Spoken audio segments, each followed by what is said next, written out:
Alright, I found a few bugs actually, and went ahead and fixed some of them, but more than anything, it was a good example of why it's important to always keep an eye out. Oops, wrong one. For all combinations and possibilities. Um, Basically, the bug that I had was in the radial target locking system, and how it would fail was kind of a strange case. I didn't notice it right off the rip until I was testing something completely unrelated. And oh, ignore this pointy thing. This is just kind of to indicate for dot product targeting sake. Anyways, yeah, you would try to do a radius lock on a lone target like these guys right here, and it would fail every time. It wouldn't target, and I was getting pretty upset by it. I was like, what the hell? It works everywhere else just fine. So how I ended up figuring it out was I came in and I would do a simple for each loop, and I would just print out from this array. I would just print stuff out, and I saw, hey, I'm getting targets every time, even in the cases where there was a lone target, and but it just wasn't making it through all the other mess. And it would work fine when there were multiple targets, but on lone targets it refused to work. So it turned out to be extremely simple. Here I did more or less, this is what was in there originally, and this was kind of an idiot check. It basically would say, hey, if you're equal or less than 0, which less than 0 would imply an invalid case anyways with length, so it shouldn't really even be there, but just for, doesn't hurt to be there. It'll never equal that, but yeah, so if the entries were greater than 0, meaning there's at least 1 in there, it would continue through this loop.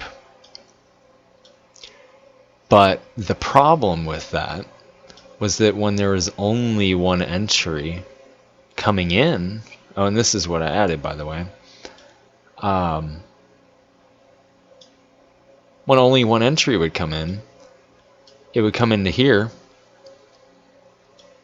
to try to compare floats, and it would compare with itself, because if you think about it, it would be the first and the last indice. It'd be 0, so that would be both the last and the first, which means that they would equal each other. And then the irony, I put this in here just kind of, again, this is redundant, it probably doesn't even need to be here. So it would come in here and it would remove the last index in there. And in doing so, then this test would fail. It wouldn't pass because it would never be greater than 1 unit in there. If you had 1 unit, if this index length was 0, and you removed, whoops, I guess I could just say the length. If the length became 0 and it came into here, because it removed itself, then it would just automatically fail.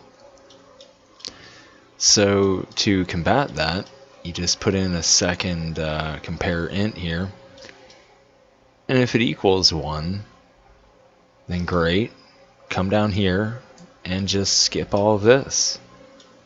So it would just trigger this, which would lead over into here, and fix the whole problem.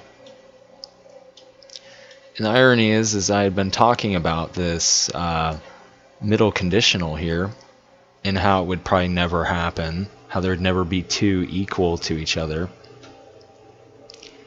But I didn't think about the fact that, hey, if these both are indexing 0, then it'll be both the first and the last. Just kind of like a weird little quantum predicament there. And it equaled itself, and it would just remove itself. So this, like I said, doesn't really need to be here, because with all these other conditionals, there's no way it could make it to here. But in the event that something else was running in another task that could potentially modify this, I just went ahead and stuck this here. I mean, I doubt that'll even take a nanosecond to compute, so sorry about that, my throat's really dry. So yeah, that fixed that problem. And my joking around that this would be like a 1 in a million chance, well, apparently it wasn't. It was a pretty much surefire chance if you screwed up with the placement of characters, and in this case just being alone. So go ahead and quickly demonstrate some of the other stuff. This is an alternate enemy. It has nothing to do, well, it's a child actor. I could put different properties on it, but it shares all the same functionality. And then hang on, I have to pause this. This cold just won't go away. And then I added in some other functionality here, like a fancy Fresnel effect and the little bobbing arrow on top. And these are both animated with timelines.